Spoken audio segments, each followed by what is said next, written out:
Selon les psychologues, le plus grand problème des overthinkers, ces personnes qui réfléchissent trop, c'est que lorsqu'ils s'attachent trop à quelqu'un, leur humeur entière dépend de la manière dont cette personne réagit envers eux.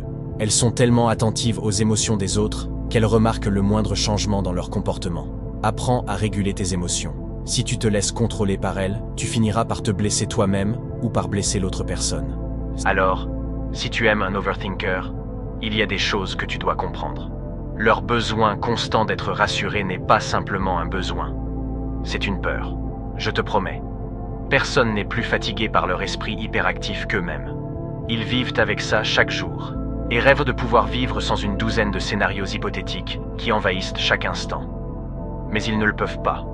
Parfois, c'est difficile à voir, mais il y a une certaine beauté dans l'overthinking. Ceux qui craignent le plus de faire du mal sont aussi ceux qui aiment le plus profondément. Si tu aimes un overthinker, apprécie cela. Sois présent pour eux. Dis-leur que tu ne partiras pas. Rassure-les.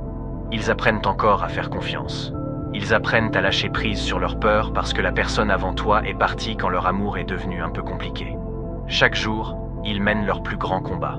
Un combat contre leur propre esprit.